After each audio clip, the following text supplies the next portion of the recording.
আজকে তোমাদের সাথে শেয়ার করতে চলে এসেছি রসমালাই কেকের ফুল রেসিপি। এই রেসিপিটা কিন্তু অন্যান্য কেকের রেসিপি থেকে সম্পূর্ণ আলাদা। তবে আরেকটা কথা বলে রাখি, এর স্বাদও কিন্তু অন্যান্য কেকের থেকে অনেক বেশি সুন্দর। আর যে রসমালাই কেকের যে ক্রিমের যে কালারটা ইউজ করেছি, রসমালাইয়ের কালারটা, সেটা কিভাবে এনেছি সেটাও বলে দেবো আজকের রেসিপিতে। আজকের রেসিপিটা ভীষণ ইন্টারেস্টিং হতে চলেছে, কারণ রসমালাই কেকের ভেতরে কী কী ফিলিং দেওয়া হয় যার ফলে রসমালাই কেকটা এত টেস্টি হয়, সব কিছু কিন্তু ভিডিওতে আমি আজকে বলে দেব।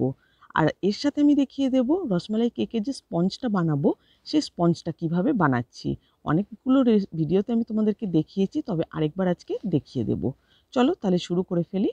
আজকে আমি এখানে নিয়েছি মোটামুটি 50 গ্রামের মতো চিনি, আর দিয়ে দেবো এতে দুটো ডিম। তবে ডিম দুটো কিন্তু একসাথে নয়, এক এক করে দিতে হবে।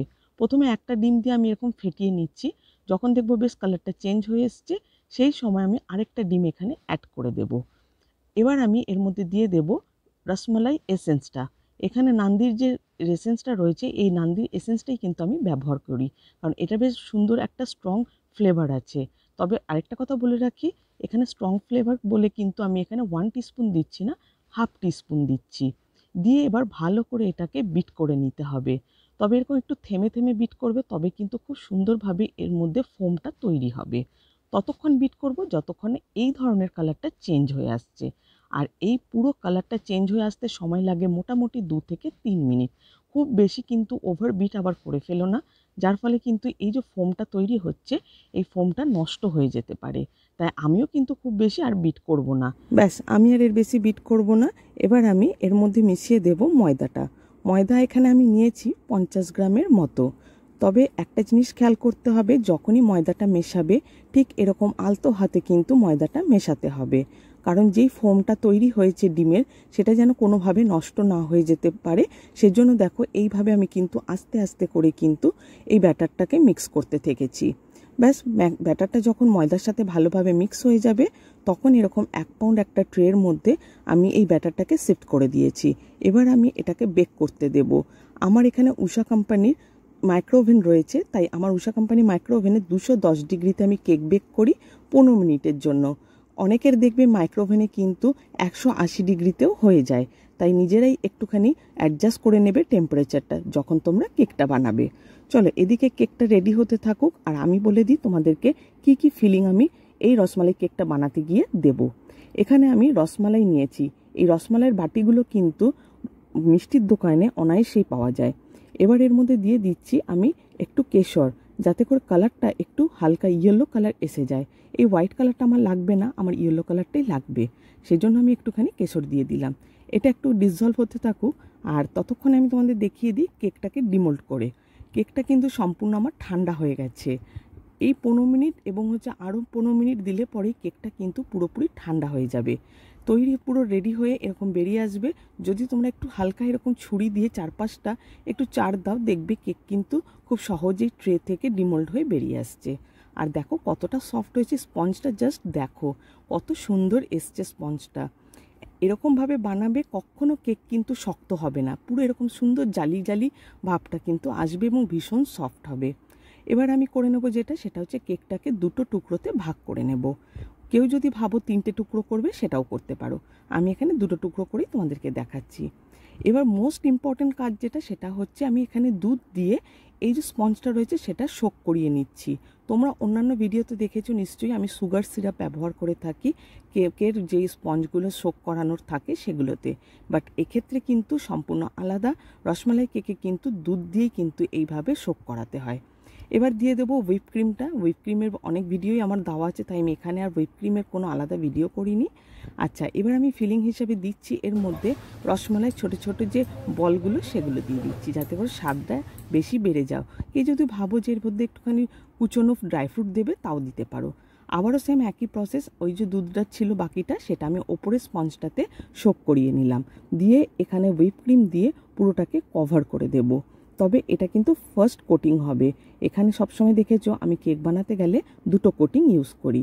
ব্যাস, হয়ে গেল ফার্স্ট কোটিংটা। এবার আমি এটাকে ডিপ ফ্রিজে রেখে দেবো সেট হতে 1 ঘন্টার জন্য।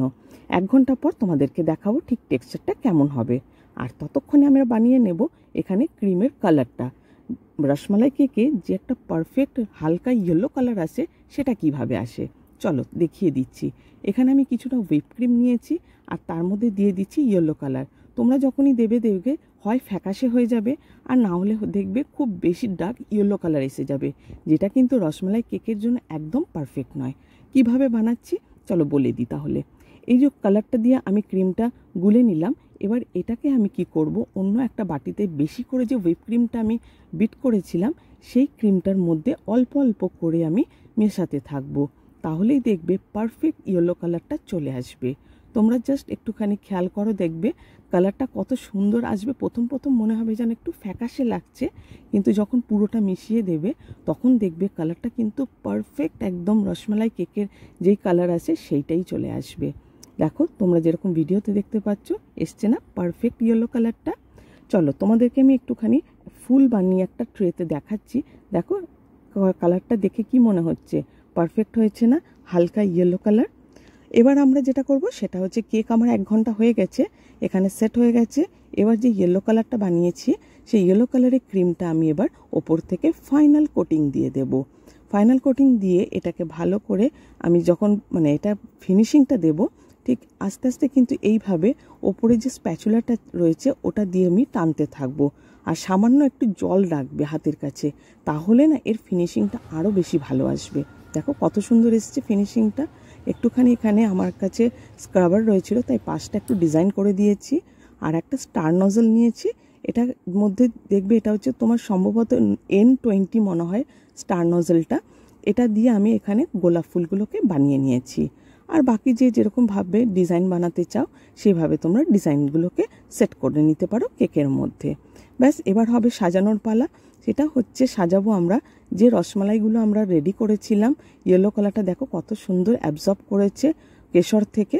এইভাবে আমি এগুলোকে সাজিয়ে ফেলবো রসমালাই কেকের ওপরে। এইভাবে যখন তোমরা বানাবে না, কি বলবো, যখন প্রত্যেকটা বাইটের মধ্যেই রসমালাইগুলো পড়বে অসম্ভব সুন্দর হবে খেতে এই কেকটা।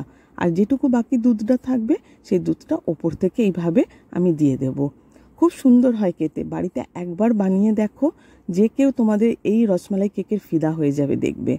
আচ্ছা এবার একটুখানি আমি ডেকোরেটিং করার জন্য দিয়ে দিচ্ছি এর মধ্যে পেস্তা দিয়ে দেবো, একটু গোলাপ কুচি পাতা, গোলাপের যে পাতাগুলো থাকে ড্রাই যে লিভসগুলো সেগুলো আমি একটু ছড়িয়ে দেবো এর মধ্যে। আর একটু দিয়ে দিচ্ছি আমন্ড কুচি জাস্ট ফর ডেকোরেটিং। দিয়ে সমস্ত কিছু দিয়ে তোমাদেরকে ফাইনাল লুকটা দেখাচ্ছি। দেখো কত সুন্দর হয়েছে দেখতে, আর খেতেও ঠিক কিন্তু এতটাই সুন্দর হয়। তাহলে আর দেরি কেন, এবারে যে কোনো অ্যানিভার্সারি বলো, যে কোনো বার্থডে বলো বা যে কোনো অকেশানে বলো, তোমরা বানিয়েতেও কিন্তু এই ধরনের রসমালাই কেক বাড়িতে বানিয়ে একদম কিন্তু তাক লাগিয়ে দিতে পারবে। চলো তাহলে আজকের ভিডিওটা এখানে শেষ করছি। খুব তাড়াতাড়ি নতুন একটা ব্লগে নতুন একটা রেসিপি নিয়ে দেখা হবে তোমাদের সাথে। তবে তার আগে বলে রাখি, ঝটপট কিন্তু সাবস্ক্রাইব করে ফেলো, বেল আইকনটাকে ক্লিক করে দেবে, আর একটা লাইক অন্তত করে ফেলো যাতে করে মোটিভেশনটা পাই। বন্ধুদের মধ্যে প্রচুর শেয়ার করে রেখো। চলো আজকের ভিডিওটা এখানেই শেষ করছি। নতুন একটা ব্লগে খুব শিগগিরই দেখা হবে। টাটা।